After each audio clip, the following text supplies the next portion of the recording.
Good morning, colleagues. Thank you, and a warm welcome back to the POCO SA Ponder virtual presentation series. We will commence with a short presentation lasting about 30 minutes, a question and answer session of 10 minutes, and conclude with a lucky prize draw. You are welcome to field questions in the chat box during the presentation, which will be answered at the end. This morning, our guest speaker, Sarah Rice, will enlighten us on an interesting topic, company culture. How important is culture really?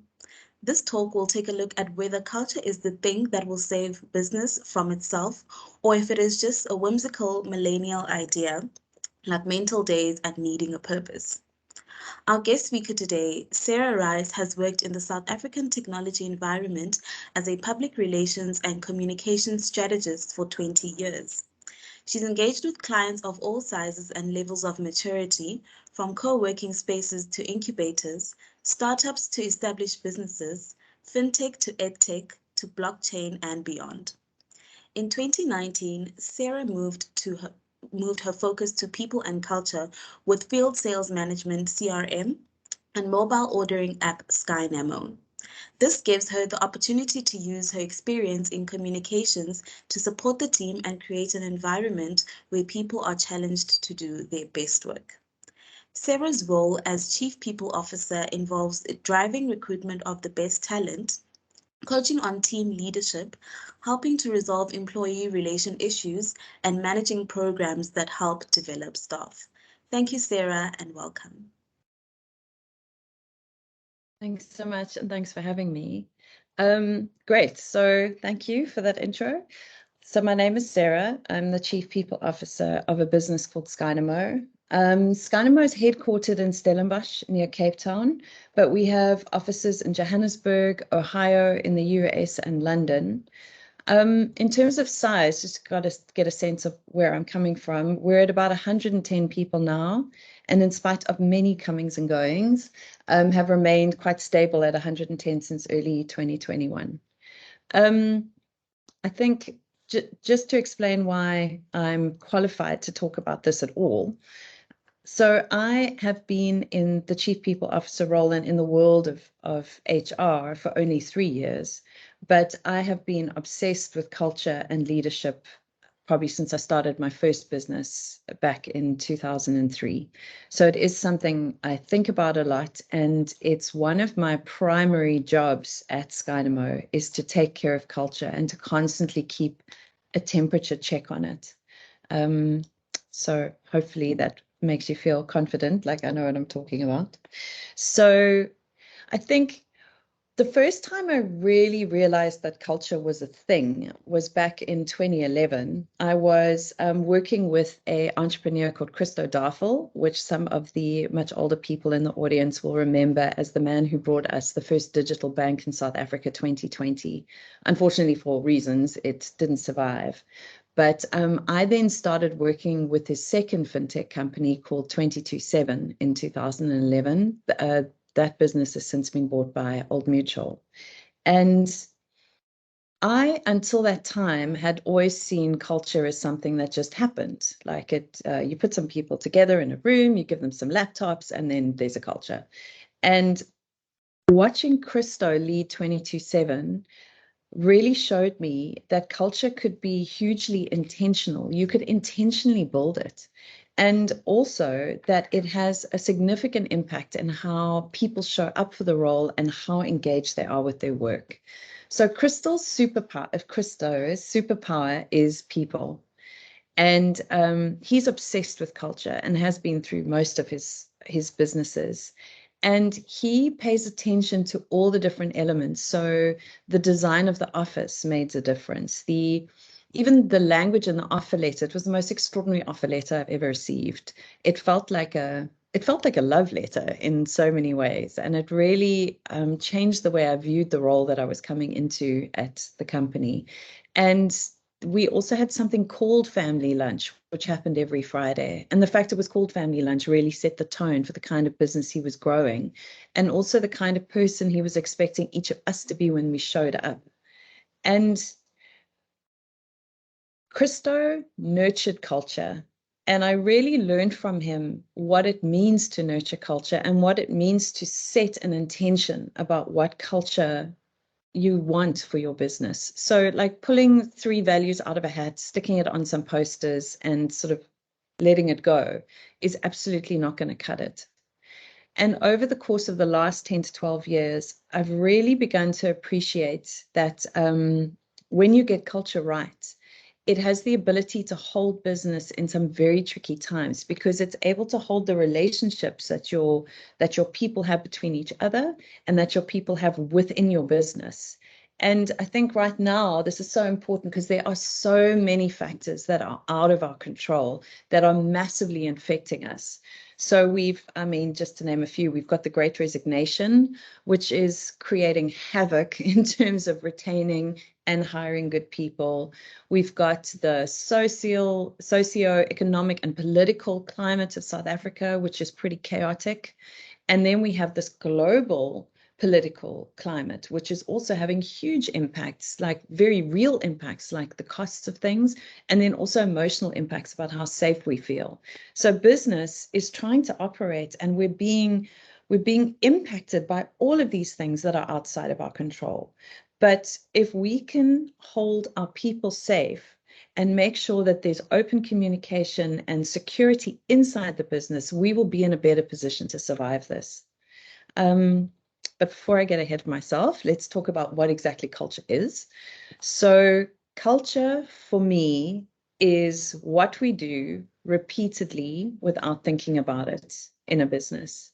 So culture is an action. It's not a theory. It's not a sort of, it's not what we say we do. It's what we do. And sometimes for businesses, what businesses say their culture is and what is happening in the business are at odds with each other.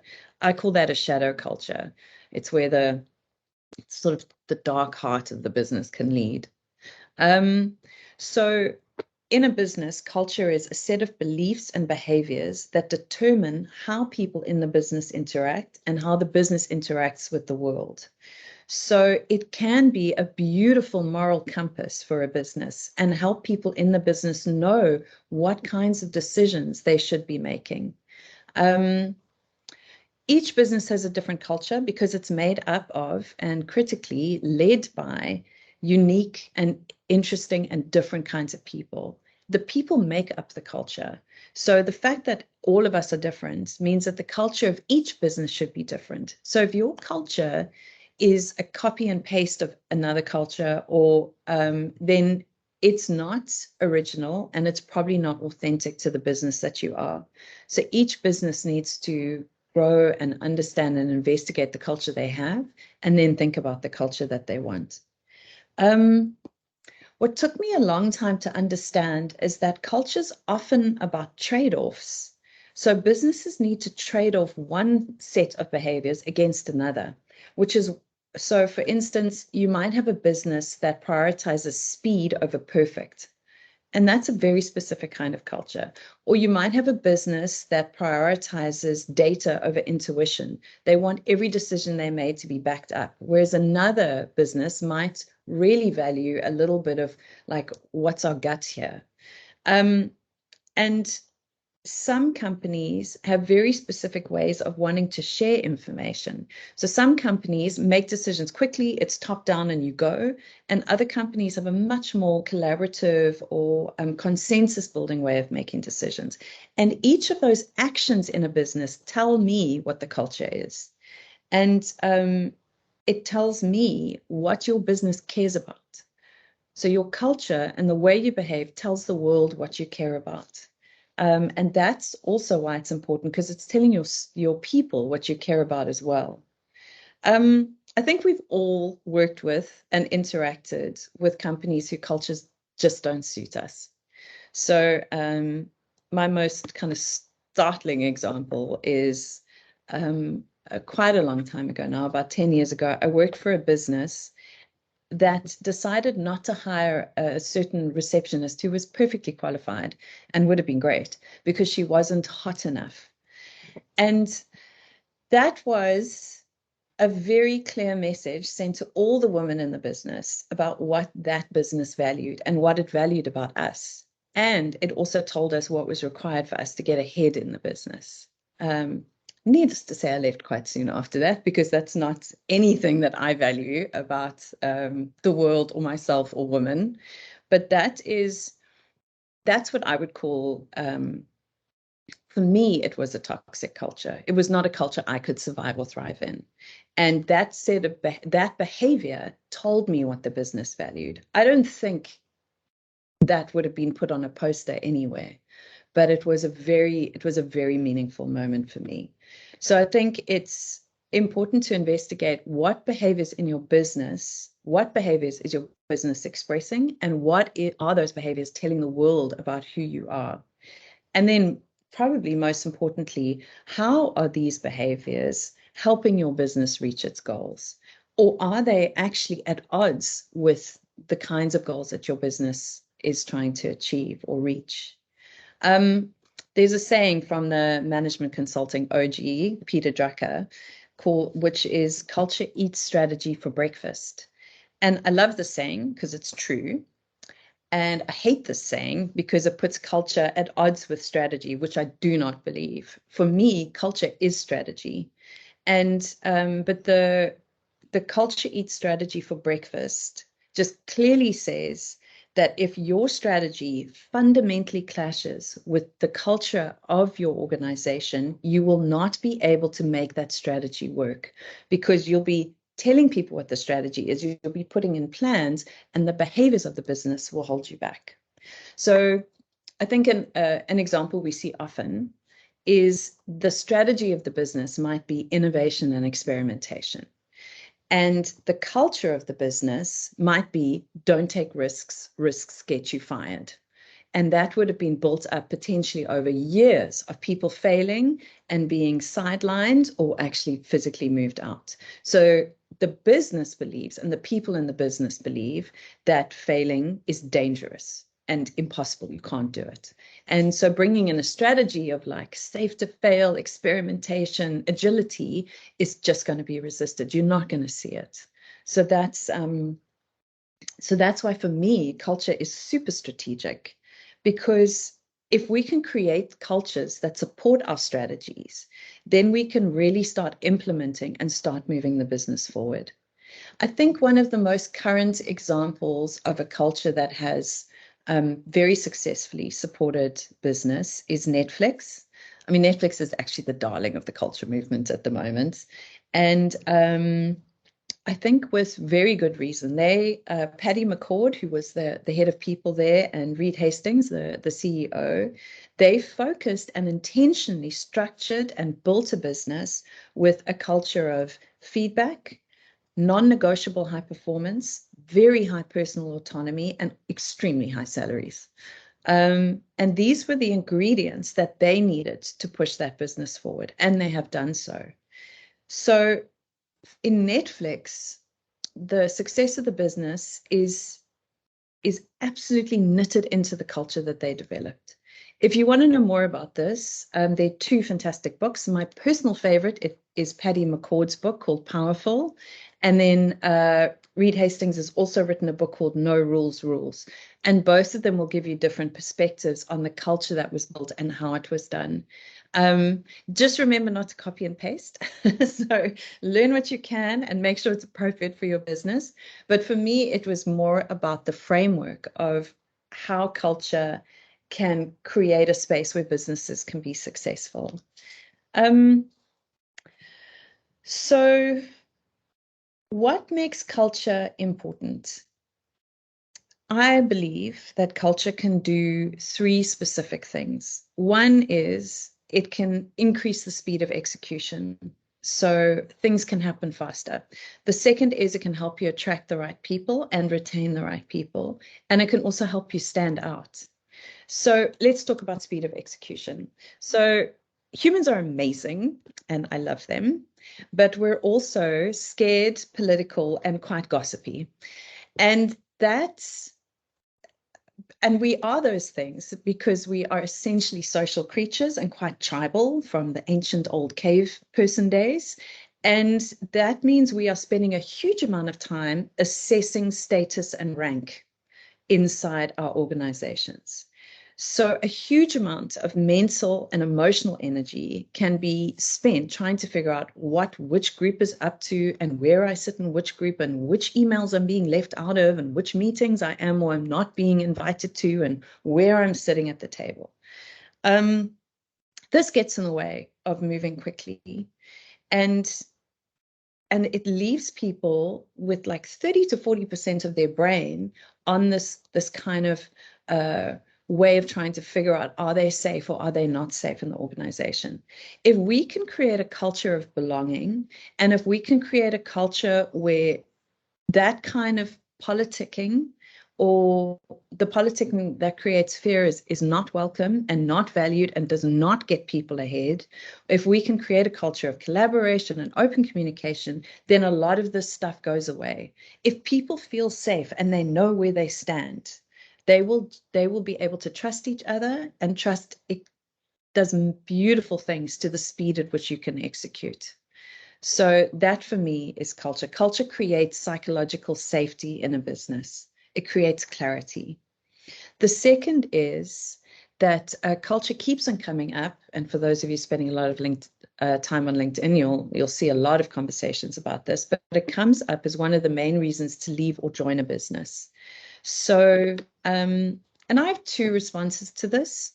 The first is, if your culture is able to remove people who don't fit and who aren't able to perform in the culture, then I think that's perfectly good. Like, I think that's culture doing its job. So, for instance, if your culture values high performance, being a team player, and just being a generally nice person, like, it's wonderful if the mediocre jerk who can't work in a team leaves. Like, that's fantastic. That's a great outcome. But it can also mean if your culture is valuing things that aren't so good, you might be losing high performance people. So you need to look at what the culture stands for and what it's enabling. Secondly, culture can attract strong people. So we're in a time at the moment largely driven by this global theme of the Great Resignation. We're in a time of crazy high salaries, particularly in places like technology development. So, and not all of us are in the privileged position of being able to offer or compete at extremely high salaries. So we have to look at how can we bolster our employee value proposition so that we are still attractive, even if we're paying within the market average rather than high. And culture can do that. It can be the element that helps you effectively compete with the big players paying high salaries, because you are able to show that what you care about, what the business cares about, is what the person that you are trying to attract cares about as well. And then lastly, it's about standing out. Standing out is important because it helps you attract the best talent, but it's also important in terms of old-fashioned making money. If a business is known as a cool business to work for and to do business with, hopefully that will support your marketing and sales efforts. I think a really good South African example of a culture that I believe has done this is a development recruitment platform called OfferZen. If you don't operate in the tech area, you may not know them, but check them out. It's a really beautiful example of a culture that has been coherently expressed right from the website down to the gifts they give. They've been in the market, I think, about 7 or 8 years. And I remember the first time I noticed them, there was a developer in one of the business I was working with who had one of their first T-shirts, which was this really geeky picture of a fail whale eating a unicorn. And I was filled with a desire for this T-shirt. I wanted it so badly, and I couldn't have it because I'm not a developer. And in that moment, that for me was the most perfect expression of culture. It was super geeky. It was fun. It was generous. There's a huge amount of gifting and sharing and openness that comes out of OfferZen, particularly in terms of their research. And this gift that was given to the developer really expressed that for me. But also, it was not for everyone. These T-shirts could only be you could only get them if you were a developer who was working with them, either had been placed with them or was looking. And in that interaction, in that first interaction that I had with this t-shirt, that wasn't even a t-shirt I was wearing, I got all of that. It was like an immediate download of what this culture stands for. And that's culture in action, which is something I believe Offer Zen gets really right. So I think you should check them out. And I think the other thing about culture is that it's not just soft and squishy. So when people think of a good culture, they often think of a nice culture. So a culture where you don't hold people accountable, which is absolutely not what I believe in at all. I think culture needs to help you attract and keep great people doing fantastic work. That's the objective of culture. It's not to keep everybody happy. Like you can love your people and you can behave in a way that expresses that care and support and you can still expect great things from them. You can still push them to perform and you can still create an environment where they're able to do their best work. So in fact, I think that you have to do those things. We are in such a competitive landscape now. You know, averageness is not going to help us survive. We need to be better. And a culture of accepting or rewarding mediocrity is just not going to cut it. We're not going to be able to compete. So when dealing with that, you got to ask yourself, what kind of an organization are we building here? What kind of performance and behavior do we want out of our people? And what will work for us? What is strategically important for us around how people behave to support the strategy? What environment will make us successful? And then go about building that and creating a culture driven by behavior from leadership, behavior from the business, like even how you implement your HR policies is actually a cultural expression. So how do you work with every aspect of your business to build a culture that will support what the business is trying to achieve? So I think that leads us to the question, what is a bad culture?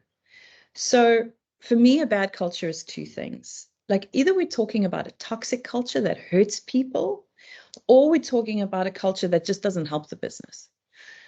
So the human cost of a toxic culture is massive. If you have a culture of overworking and pushing people too hard and not giving them the resources they need, you end up with burnout. And if you have a culture of extreme political maneuvering, the cost is stress and anxiety. And what all of this leads is to a lack of delivery and performance. So these very hurtful cultures, which damage the human beings in your business, don't have a good outcome for the business either. Like everybody loses. And the second bad culture for me is one that I call like the meh culture. It's just a non-culture. It's a culture that doesn't actively support the strategy and doesn't help you do things faster and better and with more cohesion. So the cost there is an opportunity cost. It's about how much better could we be if we had a culture that supported us, rather than the kind of damaging negative cost of a toxic culture. So yeah, a bad culture is one that doesn't support your business strategy. And there are lots of different reasons that can happen, but that's what I think. Then I think another important question to answer is, what is the role of leadership in building a culture? So culture isn't something that one person on your HR team can manage. So while I am the person on my leadership team that thinks about and takes care of culture, so I'm the one obsessed with culture, I don't do it on my own. It's impossible for me to do it on my own. If I do not have the support of everybody on leadership, it's absolutely not going to happen. It's not a one-person job. And this is because you need everyone on your leadership team specifically to start behaving in a way that is coherent with the culture you're building. And their actions speak loudest, obviously. So if you have a CEO who takes 4 days to respond to messages, then you're going to have a culture of low responsiveness, because that's going to be the perception in the business of what leadership looks like and what power looks like. And you may find that responding too quickly there's a perception of weakness or people pleasing. So people hold back because they're so important they can wait. And you can imagine, as that trickles down through the business, what happens in your customer support teams and the kinds of ratings that you can expect. But then on a positive side, if you have a CEO who is having lunch in the open area with the rest of the company and makes an effort to sit with different people every day, then you're going to have a culture of open communication. You're going to have a flat structure where information can be shared easily, and stuff that won't come through meeting minutes is able to filter up to the CEO and back down. And you'll have a culture of leadership availability, all driven by this very subtle and quite simple behavior from your CEO. So our behaviors determine our values, and our values should determine our behaviors. There's a very strong relationship. And remember that how we act tells the world what we value. Culture is something we do every day. It's not, it's not about like breakthrough events. You can use events to communicate it and to remind people, but actually it's something that needs to happen coherently throughout the business. Spoken about why I think right now it's so important. You know, we, more than ever in South Africa and South African businesses, we need to pull together inside our organizations. We need to trust each other, and we need to all work together in one direction and bring all our collective power to making our businesses successful. And a culture can do that. It can support teamwork. It can create proactivity. It can really create a business environment where it's most possible for us to survive. Unfortunately, culture is not a silver bullet. It cannot fight market conditions. It can't fight with reality. But what it can do is help you build a business that is resilient and able to resist and strengthen itself inside the adverse situations that we find ourselves. So for me, culture is like having a really great immune system. Like, you might still get sick and you may still break your leg, but you're going to be in a position to be generally healthy and to recover from these things as fast as possible. And right now, we need good, strong, healthy, productive businesses in South Africa. And I believe that culture can be a beautiful supporting element to help our leaders grow their businesses into these things. And that's what I got for you. So hopefully that gave you some ideas. And yeah, I'm really looking forward to your questions. Thank you so much, Sarah. Colleagues, will now proceed with the question and answer session. So I'll field some questions in the chat box to you, Sarah. Can you give us some examples of intentional steps to build culture? Yeah, great. I actually have prepared that answer. So the first thing is to start by understanding the culture that you have, which if it's not something that you've done before, the key to this is storytelling. What are the stories that people tell about the business? What are are your stories about the business, about the time that your CEO shared his bonus with his leadership team? Because he felt like they had done as much for him to be able to secure that? Or is your story always about the drunken party that happened on Friday? So what are the myths of your business, and what do they say about you? And what are you displaying? I'm talking about drinking culture because that's often quite common in South Africa. Drinking cultures at their source have sociability. So it's often quite easy to just slightly pivot that into being social and being more connected and finding ways to have downtime together.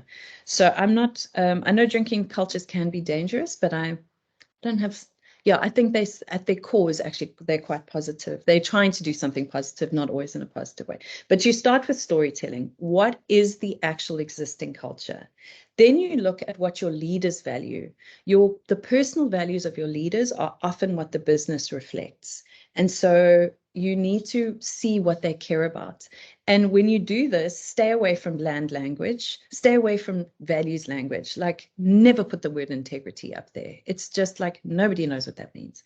So I would put up words that your leaders use, like I call out bullshit, or I'm fearless, or I'm sweating it out, or I love the hard stuff, or embracing the challenge. Like, find the language and use it as honestly as possible.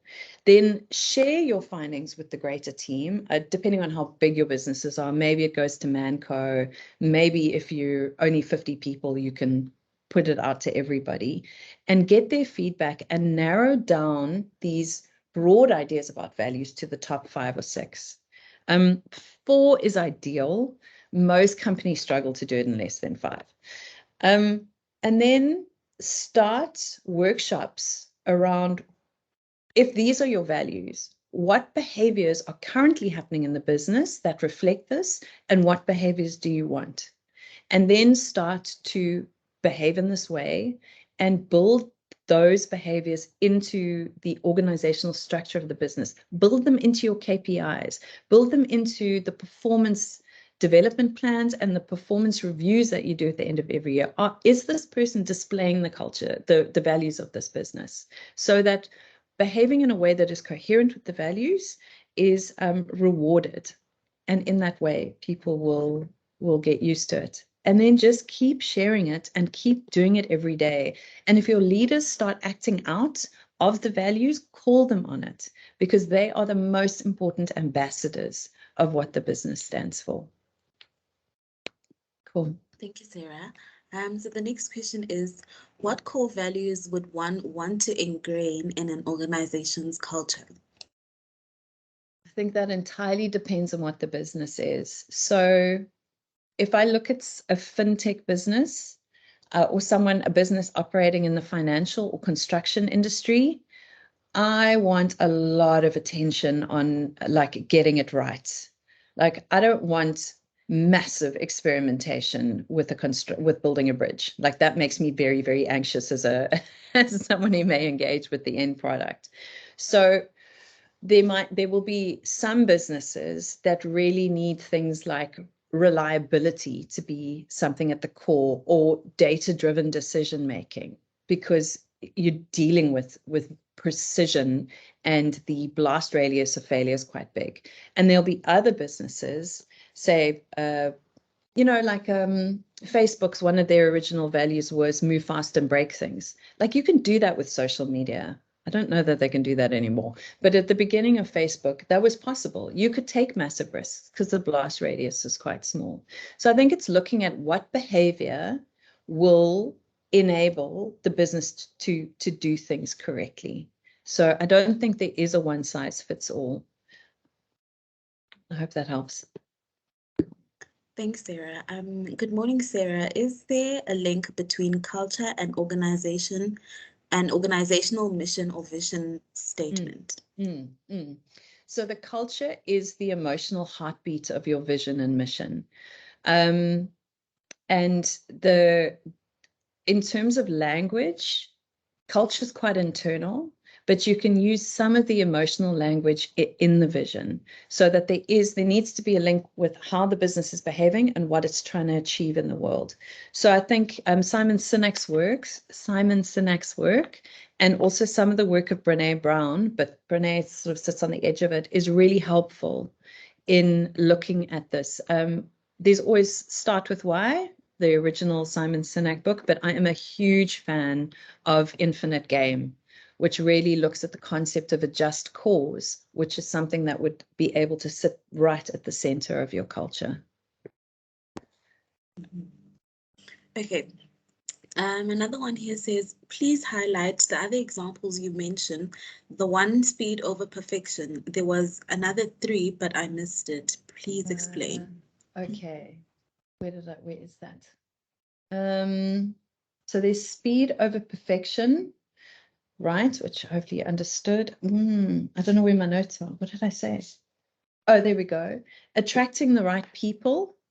So culture is important for businesses, and there are 3 things: speed of execution, attracting and retaining the right people, and it can help you stand out.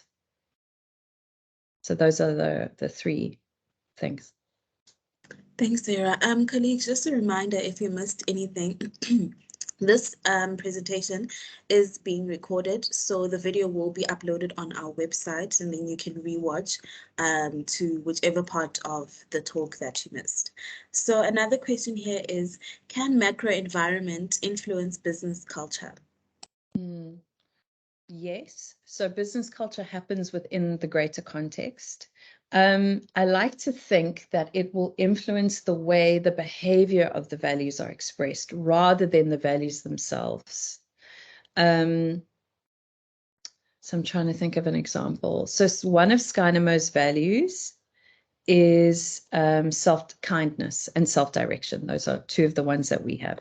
So self-direction is a really important one for us. And the macro business impact of that.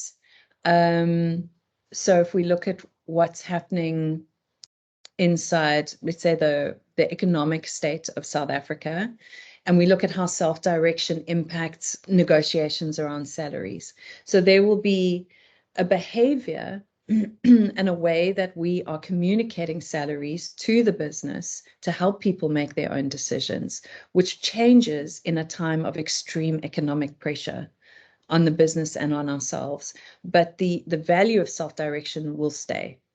So it becomes around how do you take that value into an action will change according to the macroeconomics or the macro environment. Interesting question here. Must culture be organizational, or can departments adopt and define their own culture? So what we see at Skynamo and what I have seen in other companies is that departments do develop their own flavor. But if the flavor is at odds with the organizational culture, the department will be at odds with the business. So I've seen it in some technology companies where the business is trying to innovate and do things and meet the needs of the customer, and the culture inside their product or R&D team is one of keeping this technology as it is going and stable for as long as possible. So the business is calling out for innovation and customer centricity, and your R&D department is looking almost entirely for extreme stability, moving as slow as possible and keeping itself safe. And then you've got a culture that ends up clashing.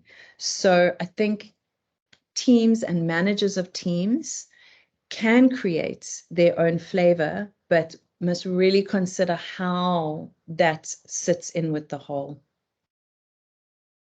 Thanks. I hope that answered. Can the lessons of company culture be extended to business sectors or even governments and countries? I believe so. I think corruption is culture. So I think if you have a culture that doesn't call out corruption, or in which corruption is maybe valued, or when your leaders are behaving in a way that is corrupt, it just becomes business as usual. So, and I think corruption starts so small. In a business, it can start with taking a pack of A4 white paper home instead of, it can start with that. And then it just grows and grows and grows until eventually it doesn't feel so bad taking a little bit of a kickback of a supplier you were going to choose anyway. Like, what's the big deal, So, yeah, I absolutely think so. One of the country cultures I've been quite interested in is New Zealand.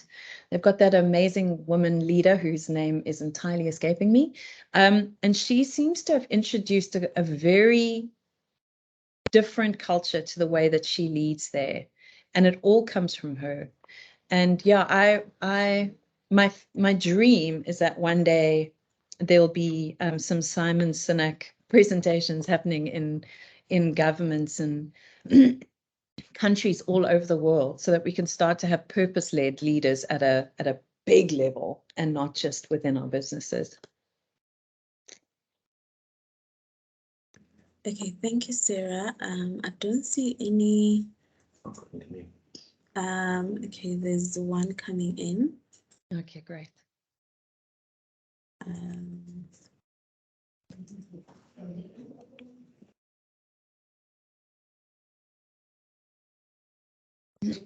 think two people are asking to speak. Yeah. PERCO SA is an industry body for higher education procurement. Are there simple steps we can take to change the sector's culture?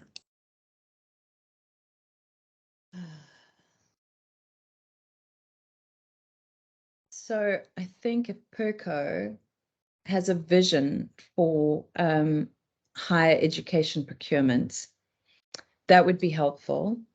And that would need to come from the organizations within the PERCO group. So I think a process of really gathering what people are trying to achieve, what the purpose is around being part of the industry body, and then what the industry body sees or what the collective sees in terms of trying to achieve would be amazing. And then if you had values that you ascribe to the organization, and if companies acted outside of those values aggressively, that they would either be called on it or really question whether they should be part of this industry body. I think that would be quite interesting. But I think the first simple step is to find out what people want. Like what is each organization trying to build, and what does each organization want to see within the long term? And then I think PERCO itself can have a dream of what it's trying to create as a collective, and then start moving people towards that, and having really, I think you can have such interesting conversations about what is possible, what isn't, and why it is, and how all the higher education organizations fit together, and the role of procurement. Yeah, I hope that helps, Davy. Hope that helps, Davy. All right, thank you, colleagues, for an engaging question and answer session. We will now proceed with the lucky prize.